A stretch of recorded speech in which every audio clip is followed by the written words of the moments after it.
الحمدللہ الحمدللہ علی التوفیق والصلاة والسلام علی خیر رفیق وعلی آلہ واصحابہ واشہد ان لا الہ الا اللہ وحدہ لا شریک لہ واشہد ان محمدا عبدہ ورسولہ اما بعد فاعوذ باللہ من الشیطان الرجیم بسم اللہ الرحمن الرحیم۔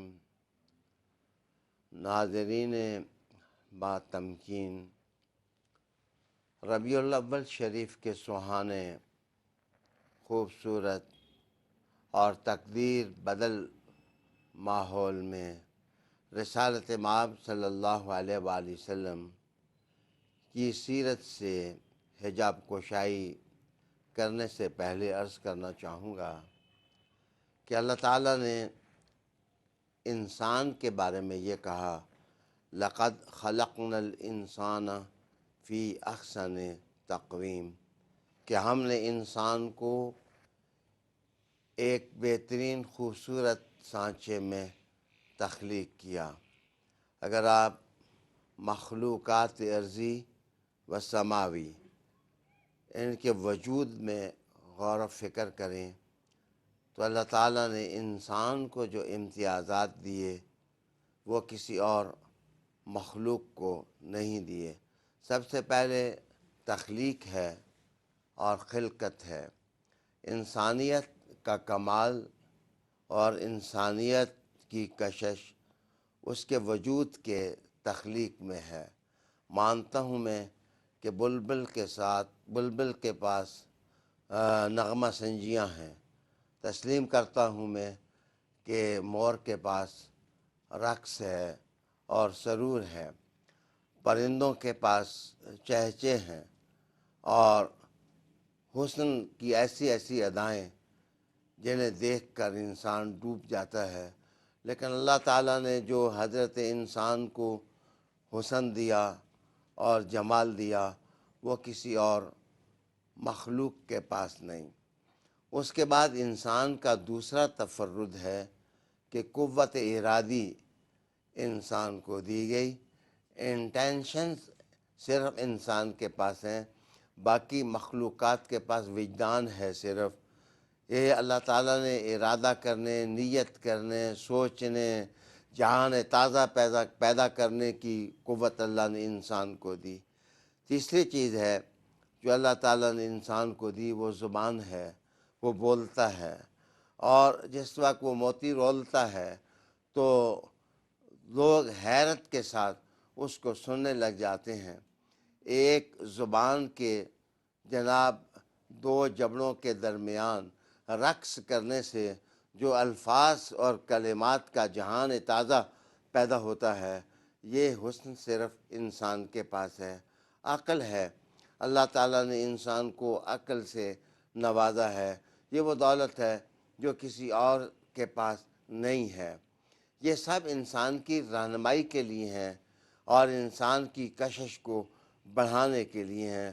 اب آئیے، بڑوں کو اللہ تعالیٰ نے یہ قوتیں امتیاز کے ساتھ عطا کی ہیں، لیکن جس وقت ہم حریم رسالت میں آتے ہیں اور قرآن حکیم کا مطالعہ کرتے ہیں کہ حضور صلی اللہ علیہ وآلہ وسلم کے بارے میں کتاب کیا کہتی ہے، تو میں عرض کرتا چلوں کہ جتنی چیزیں انسان کے پاس ہیں آپ اندازہ لگائیے، اونچوں سے اونچوں کو آپ دیکھیں، تمام انبیاء کی تاریخ آپ پڑھیں اور پھر حریم رسالت میں آ کر مشاہدہ کریں رسول کریم صلی اللہ علیہ وآلہ وسلم کا شخصی حسن۔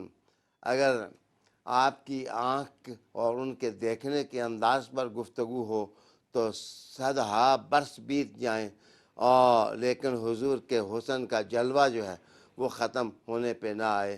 آپ کا چہرہ ہے اور چہرے کے دائرے میں جو تاثر اور اثر اللہ تعالیٰ نے رکھا ہے وہ کہیں اور نہیں ہے۔ لباس پہننے کی ادا ہے، اللہ نے آپ کی عقل میں جو وسعت رکھی ہے جناب اس کو لفظوں میں نہیں سمجھا جا سکتا۔ قوت ارادی جو ہے اگر آپ اس کا اندازہ لگائیں تو احد دیکھیں، حنین دیکھیں، اور آپ جناب غزوات کا مطالعہ کریں۔ رسالت مآب صلی اللہ علیہ وآلہ وسلم کسی موقع پر آپ کو طبیعتاً پسپائی آپ کے ہاں نہیں دکھائی دے گی۔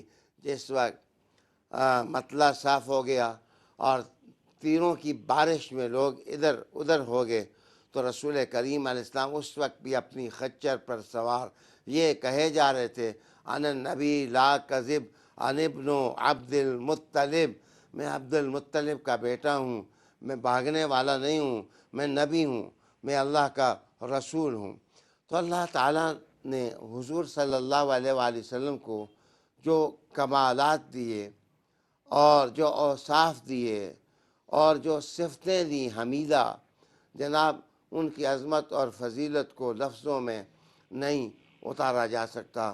رسالت مآب صلی اللہ علیہ وآلہ وسلم کے بارے میں عرض کروں، کیا یہ انداز بھی کسی نے دیکھا ہوگا کہ لوگ آنکھوں سے صرف وہ منظر دیکھ سکتے ہیں جہاں آنکھ کے ڈیلے گھومتے ہیں اور سامنے آئینے کے آ جاتے ہیں ہر چیز تو وہ دیکھ لیتے ہیں، لیکن حضور صلی اللہ علیہ وآلہ وسلم نے فرمایا نماز پڑھاتے ہوئے لوگوں یہ نہ سمجھنا کہ میرا منہ کعبے کی طرف ہوتا ہے، انی لاراکم، میں تمہیں پیٹھ کے پیچھے سے بھی دیکھتا ہوں، تمہارے رکوعوں کو دیکھتا ہوں، تمہارے سجدوں کو دیکھتا ہوں۔ اس کا مطلب یہ ہے کہ آنکھ ہر ایک کی وسعت رکھتی ہے، لیکن دیکھنے کے جو جلوے اللہ تعالیٰ نے حضور صلی اللہ علیہ وآلہ وسلم کو عطا کیے ہیں ان کی کوئی مثال نہیں۔ لیڈرشپ کا قانون ہے کہ لیڈر وہ کامل ہوتا ہے اور کمپلیٹ جو اپنی رعایا کے مسائل سے آگاہ ہوتا ہے، ان کی تکلیفوں سے آگاہ ہوتا ہے، ان کو دیکھ سکتا ہے۔ رسالت مآب صلی اللہ علیہ وسلم کی نگاہ کو سلام کہ حضور جیسے اپنے غلاموں کو جھونپڑوں میں دیکھتے تھے، حضور صلی اللہ علیہ وآلہ وسلم ان کو گھروں میں بھی دیکھتے تھے، نمازوں کے اندر بھی حضور صلی اللہ علیہ وآلہ وسلم ان کا مشاہدہ کرتے تھے، اور انسانی عظمت اور اخلاق میں جو وسعت رسول کریم صلی اللہ علیہ وآلہ وسلم کی تھی اس کا اندازہ اس سے لگائیے کہ آپ خطبہ ارشاد فرما رہے تھے، ایک بوڑھا آدمی مسجد میں داخل ہوا اور اس نے آواز دی کہ یا محمد صلی اللہ علیہ وآلہ وسلم۔ اس کا اپنا دیہاتی انداز تھا، اس نے اسی کلمہ سے حضور صلی اللہ علیہ وآلہ وسلم کو مخاطب کیا۔ تو حضور صلی اللہ علیہ وآلہ وسلم خطبہ دے رہے تھے، آپ نے خطبہ چھوڑا اور خطبہ چھوڑ کر اس بڑے میاں کے پاس تشریف لے آئے اور کہا کہ کیا کوئی حاجت ہے، کیا کوئی کام ہے آپ کا؟ اس نے کہا خود تو کرسی پر کھڑے ہو کر اور بیٹھ کر خطبہ دیتے ہیں، میرے لیے کرسی منگائیں تاکہ میں بڑھاپے کی عمر میں بیٹھ سکوں۔ جناب حضور صلی اللہ علیہ وسلم نے فرمایا اس کو بھی نشست فراہم کی جائے۔ وہ جب بیٹھا اور قریب ہوئے تو حضور صلی اللہ علیہ وآلہ وسلم کے بارے میں عرض کرتا چلوں، اس کی تو جو حاجت تھی حضور نے پوری کی، لیکن میں یہاں عرض کروں گا یہ بات تو معروف ہے کہ حضور نے حسنین کو گھٹنوں پر بٹھایا اور حسنین کے لیے اپنے گھٹنوں کو ممبر بنا دیا، جس ممبر پر حسن اور حسین بیٹھے۔ یہ تو بیان کیا جاتا ہے کہ رسول کریم علیہ السلام حضور کے سجدے کے عالم میں آپ کے دوش پر حسنین سوار ہو گئے، لیکن کم لوگوں کو پتہ ہے کہ حضور نے خطبہ چھوڑا اور اس بوڑھے کو اس کے بڑھاپے پر ترس کھایا، اور رحمت عالم صلی اللہ علیہ وآلہ وسلم نے اس کی ضرورتوں کو پورا کیا۔ ناظرین، پھر میں عرض کروں گا کہ رسول اللہ علیہ السلام کو مدینہ کی گلیوں میں ضعیف ترین لوگ بھی پکڑ لیتے اور دیر تک آپ کا ہاتھ پکڑ کر کھڑے رہتے، حضور اپنا ہاتھ کسی سے نہیں چھڑاتے تھے۔ اذا التفت التفت کاملا، حضور صلی اللہ علیہ وآلہ وسلم جب کسی کو دیکھتے تو پوری توجہ کے ساتھ دیکھتے تھے، آدھی توجہ رسول کریم علیہ السلام نہیں عطا فرماتے تھے۔ 5 چیزیں ہیں جو رحمت عالم صلی اللہ علیہ وآلہ وسلم کے حوالے سے ان میں کوئی شریک نہیں۔ سب سے پہلی بات ہے رسول اللہ علیہ السلام کی شخصیت، ان کے اوصاف کمالیہ، آپ کی نظر ہو، آپ کی سماعت ہو، آپ کا تعقل ہو، آپ کی چھاتی کی وسعت ہو، آپ کے سینے کی وسعت ہو، جو حسن اور جمال اللہ نے انہیں دیا تھا، کوئی اس میں شریک نہیں۔ دوسری چیز ہے رسول کریم علیہ السلام کے معجزات۔ آپ صلی اللہ علیہ وآلہ وسلم سے پہلے انبیاء علیہ السلام کو جو معجزے دیے گئے، وہ معجزات ان انبیاء کے ساتھ ہی چلے گئے۔ رحمت عالم صلی اللہ علیہ وآلہ وسلم کی عظمت اور فضیلت دیکھیں کہ حضور کے معجزے آج بھی دنیا میں قائم ہیں۔ قرآن معجزہ ہے رحمت عالم صلی اللہ علیہ وآلہ وسلم کا، اور اس کی 6000 سے زائد آیات رحمت عالم صلی اللہ علیہ وآلہ وسلم کے معجزات ہیں، اور آج بھی قرآن گلی گلی پڑھا جاتا ہے، محفل محفل پڑھا جاتا ہے، اس کی تلاوت کی جاتی ہے۔ بلکہ انسائکلوپیڈیا آف برٹینیکا نے لکھا Quran is most widely read text in the world. آج کائنات میں اگر سب سے زیادہ کوئی کتاب پڑھی جاتی ہے تو وہ قرآن پڑھا جاتا ہے، جس کا نزول رسول کریم صلی اللہ علیہ وآلہ وسلم کے سینے پر ہوا۔ تو یہ معجزہ ہے، اعجاز ہے۔ قرآن نے تعدی کی، یعنی چیلنج کیا کہ ہے کوئی جو اس کی صورت جیسی صورت بھی بنا کر لے آئے۔ جناب پھر کہا اپنے مددگاروں کو بھی بلا لو۔ آج 1441 سال گزر گئے، لیکن کوئی آدمی قرآن کی صورت جیسی صورت نہ لا سکا۔ اللہ تعالیٰ نے یہ معجزہ ہی نہیں، خصائص کبریٰ لکھی گئی، خصائص صغریٰ لکھی گئی۔ رسالت محمد صلی اللہ علیہ وسلم کا سایہ نہ تھا۔ رسول کریم صلی اللہ علیہ وسلم کے پنجۂ رحمت سے جس وقت پانی جاری ہوا تو وہ بھی معجزہ تھا۔ ایک ایک بال رسول کریم صلی اللہ علیہ وآلہ وسلم کا معجزہ تھا۔ اس کے بعد تیسری چیز ہے نبوات، کہ مستقبل کے بارے میں باتیں بتا دینا۔